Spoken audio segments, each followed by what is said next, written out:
Mesdames et messieurs, bonsoir et merci de toujours nous préférer sur la télévision Maranatha Bénin pour vous informer tout de suite les titres du journal.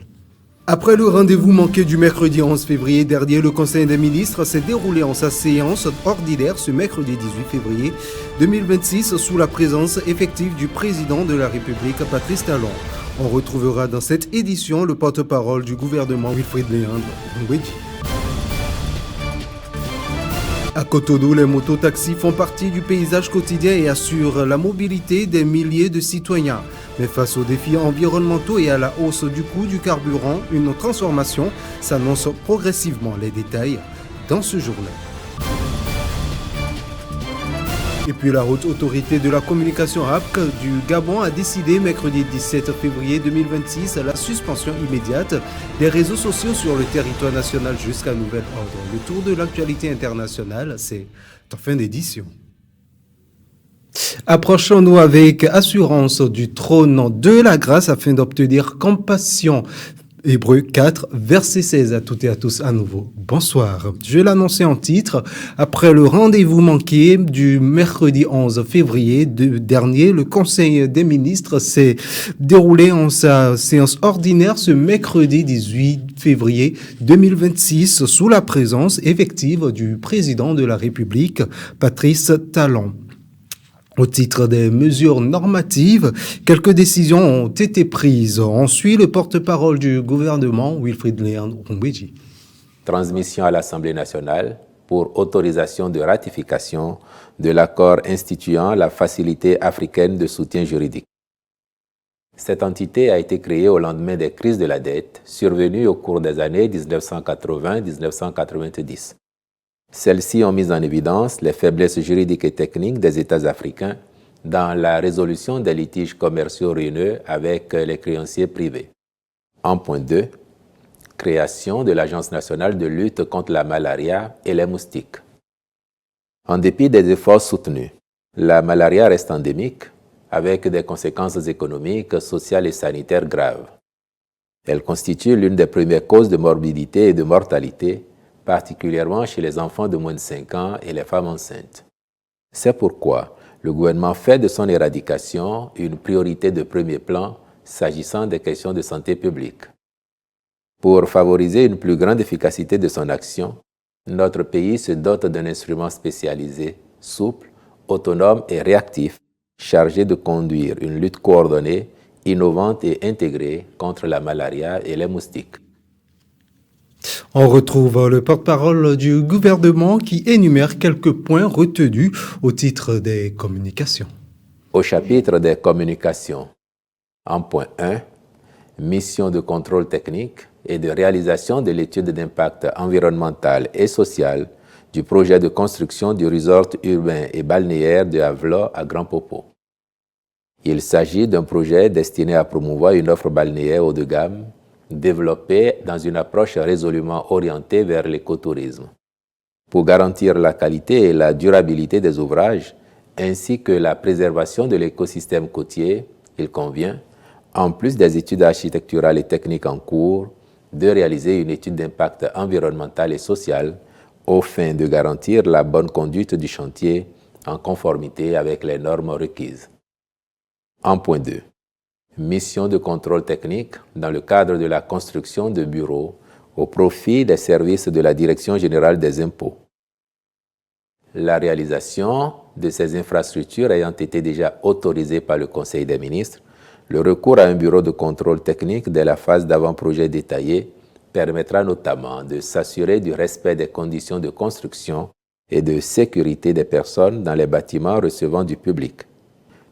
Le cahier des charges du cabinet intègre principalement l'audit préalable et la solidité du bâtiment à achever et les préconisations à prendre avant le démarrage des travaux, dont la sécurité des personnes, le fonctionnement des dispositifs techniques, la vérification des installations électriques avant mise sous tension, l'accessibilité des constructions pour les personnes à mobilité réduite. Le Conseil a marqué son accord pour la formalisation diligente du marché avec le cabinet retenu.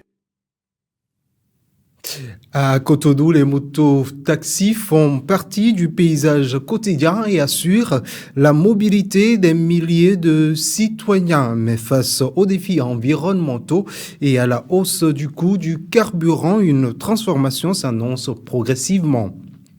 Celle des engins thermiques vers les motos électriques plus économiques, plus écologiques et plus silencieuses. Ces nouvelles machines promettent de transformer le secteur de transport urbain. Suivez plutôt le reportage. Les engins à 2 roues dominent le transport en Afrique. À Cotonou, plus de 250 000 mototaxis ou émigrants circulent et constituent le principal moyen de transport de la population. Mais face aux nombreuses difficultés pour entretenir ces motos thermiques, beaucoup de conducteurs se tournent désormais vers les engins électriques. Vous voyez, c'est les motos que vous voyez. On n'a pas de chaîne, ni couloir, ni bougie, et ni piston et autres. Donc on a voir toute cette dépense qu'on faisait sur ces autres motos. Avec ceci, c'est un peu différent. Dans le but de contribuer à une écologie plus saine, ces motos électriques veulent révolutionner le secteur du transport urbain. Vous savez, quand vous prenez une moto thermique aujourd'hui, en termes d'émissions, elle émet énormément. Au-delà de l'émission de carbone, en fait, il y a aussi tout ce qui est émission de particules fines. Et donc, tout ça disparaît lorsqu'on passe à l'électrique, en fait. Au-delà de l'aspect environnemental, c'est également un moyen de réduire la pauvreté permettant à tout citoyen d'en bénéficier. L'idée est de permettre aux conducteurs de faire plus d'économies dans l'entretien et l'utilisation de ces engins électriques. Avec cette nouvelle technologie, les batteries se rechargent très facilement et à moindre coût. Quand tu vas le charger à la maison, ça va prendre du temps. Il faut attendre au moins minimum 4 à 5 heures du temps avant de recharger ça. Alors que si tu viens ici, à moins de 2 minutes, on t'a déjà changé ta batterie. Ce nouveau secteur pense révolutionner les moyens de déplacement et contribuer à un meilleur entretien de l'écologie. Longtemps sous-représentées dans les sphères décisionnelles locales, les femmes béninoises gagnent progressivement du terrain dans la gouvernance communale. Des élections 2026 à celles d'aujourd'hui, leur présence s'est affirmée dans plusieurs mairies du pays avec des nominations et des victoires qui traduisent une nouvelle dynamique politique. Suivez le reportage. Les chiffres de ce début de mandature 2026 font écho à ceux de 2020. 4 femmes accèdent à ce stade au poste de maire. Akandi Zinatou Alazi Orinisaka est reconduite à la tête de la commune. Élue une première fois sous la bannière FCBE il y a 6 ans, elle maintient sa position dans la Liborie. Ce maintien contraste quelque peu avec l'instabilité observée lors de la précédente mandature dans le département du Plateau. En 2020, la mairie d'Adiawere avait connu un changement d'exécutif précoce car le maire Fagbohon avait été remplacé quelques mois plus tard par Cyril Adebola suite à un vote de défiance. En 2026, le leadership féminin dans le département est désormais porté par Angélique Titilayo Adeinka qui prend les rênes de la commune de Kétou succédant à Lucie Fassinou. Dans l'Atlantique, la commune de Tofo conserve une direction féminine avec l'élection de Marguerite Agbanzé qui prend le relais de Bibiane Adamanzé. À ces 3 visages s'ajoute celui de Patricia Ponasayi, élue maire de Tchukutuna dans l'Atakora. Sur le nombre de maires installés, la présence féminine se densifie au sein des postes adjoints, notamment dans les villes à statut particulier. À Cotonou, Arlette Bello Saizonou, agent de douane et précédemment chef du 1er arrondissement, est promue première adjointe au maire. Elle siège aux côtés d'Irène Béanzin qui entame son second mandat constitutif en tant que 3e adjointe. La dynamique de promotion des anciennes élues locales se confirme également dans les autres métropoles. À Porte-Novo, Gertrude Nadia Senadosa, ex-chef du 2e arrondissement, accède au poste de 3e adjointe. À Parakou, c'est Adiza Arounan, ancien chef du 3e arrondissement, qui gagne également le poste de 3e adjointe au maire.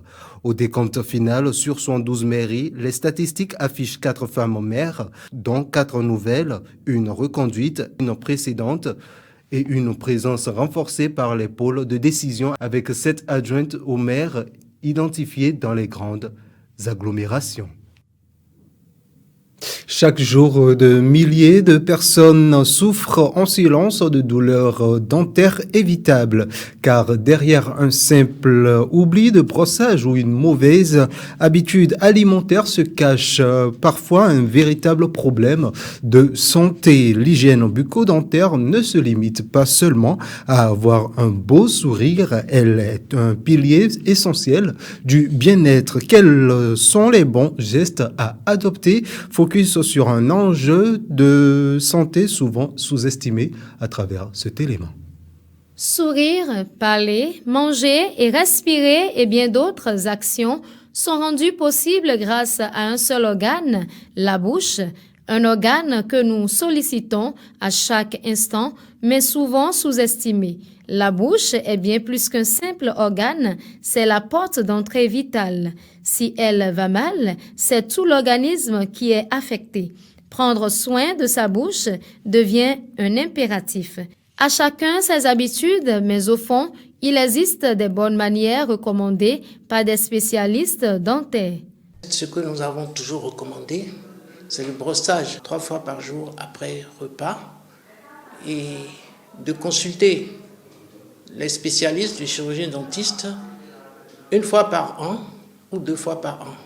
Visite systématique de contrôle et d'éviter de consommer excessivement du sucre. Il faut changer sa brosse tous les 2 mois, 3 mois. La technique de brossage, elle s'enseigne. Mais de façon classique, le brossage, il se fait dans un sens. C'est-à-dire, quand vous ouvrez légèrement la bouche, c'est toujours de la gencive vers les dents. Vous voyez un peu. Et les dents ont plusieurs faces. Les faces occlusales, c'est des mouvements circulaires. Le fil dentaire, il est recommandé pour enlever les débris alimentaires dans les espaces interdentaires. Nous avons les mauvaises habitudes où nous utilisons les pics pour enlever les débris dentaires après avoir mangé, alors que ces pics traumatisent les gencives. Une mauvaise hygiène bucco-dentaire expose non seulement à la carie dentaire, mais peut aussi causer d'autres pathologies dont les conséquences peuvent être dramatiques. L'infection, en passant par la circulation générale, va atteindre le cœur.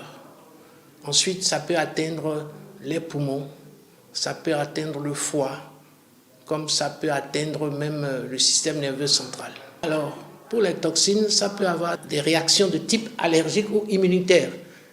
Et ça entraîne le rhumatisme articulaire aigu, où vous avez l'atteinte des articulations, ou bien l'endocardite, qui est une inflammation au niveau des parois du cœur. Et c'est une maladie mortelle. Selon les spécialistes, la bouche abrite environ 700 espèces de bactéries. Certaines sont bénéfiques pour l'homme, par contre, d'autres sont dangereuses. En vous brossant les dents, souvenez-vous, ce n'est pas juste un geste pour préserver l'éclat de votre sourire, c'est une routine pour l'équilibre de tout le corps. Et puis en interactualité au Gabon, la haute autorité de la communication suspend les réseaux sociaux jusqu'à nouvel ordre. Le premier ministre éthiopien accueille en grande pompe le président turc. Et pour finir, la procureure générale du Guatemala accusée d'être impliquée dans des adoptions illégales internationales. Le mot en bref de ce jour est une signature de Chimène Souabouti Saroui. La haute autorité de la communication RAC du Gabon suspend les réseaux sociaux sur le territoire national jusqu'à nouvel ordre. Selon le communiqué lu hier soir sur la chaîne de télévision publique par le porte-parole de la RAC, Jean-Claude Madom, aucun exemple à l'origine de cette décision n'est mentionné. Toutefois, la RAC affirme avoir constaté la diffusion récurrente sur les réseaux sociaux et les plateformes numériques de contenus inappropriés, diffamatoires, haineux, injurieux, portant atteinte à la dignité humaine, à la cohésion sociale, à la stabilité des institutions de la République et à la sécurité nationale. Elle estime que les réseaux sociaux sont abusivement utilisés en violation des lois en vigueur au Gabon ainsi que des règlements internationaux. Le comportement de certains ressortissants gabonais est également pointé sécurité, mais aussi la responsabilité des fondateurs des plateformes et réseaux sociaux qui n'assurent pas, selon elle, la modération des contenus illicites. Il est ajouté que les réseaux sociaux les plus utilisés au Gabon sont WhatsApp, Facebook et TikTok. Le président turc Recep Tayyip Erdogan, dans le cadre d'une tournée qu'il a conduite en Arabie Saoudite et en Égypte, a fait escale en Éthiopie, pays dans lequel il s'est rendu depuis 11 ans. Il s'y est rendu pour y célébrer le 100e anniversaire de l'établissement des relations diplomatiques officielles entre les deux pays. Le président turc a été reçu en grande pompe. Les deux dirigeants ont eu des discussions approfondies pour relancer leur coopération économique et sécuritaire sur fond de fortes tensions entre Addis Abeba et Asmara. 2 accords économiques majeurs ont été signés sur le plan énergétique en particulier, avec près de 2,5 milliards de dollars d'investissement en Éthiopie en 2025. La Turquie est le 2e plus grand investisseur étranger dans le pays après la Chine. Et puis, la procureure générale du Guatemala, Maria Consuelo Porras, sanctionnée par les États-Unis et l'Union européenne pour corruption, est désormais pointée du doigt pour son implication présumée dans des adoptions internationales illégales d'enfants autochtones dans les années 1980, pendant la guerre civile. Selon les experts indépendants, au moins 80 enfants autochtones auraient fait l'objet d'adoptions internationales illégales après leur capture et leur disparition forcée entre 1968 et 1996 au Guatemala. Dans un message posté sur X ce mardi, la procureure Consuelo Porras rejette catégoriquement une fois de plus ces accusations mensongères et politiquement instrumentalisées selon elle. Elle affirme sa volonté d'engager des démarches auprès des Nations Unies pour que ces déclarations soient corrigées. Voilà qui vient refermer ce journal du soir sur la télévision Maranatha Bénin. Mesdames et messieurs, merci de nous avoir suivis. Retrouvez-nous également sur nos réseaux digitaux YouTube, Facebook, TikTok, Instagram et X. Très bonne suite de programmes en compagnie de la télévision Maranatha Bénin. Bonsoir chez vous et que Dieu vous bénisse.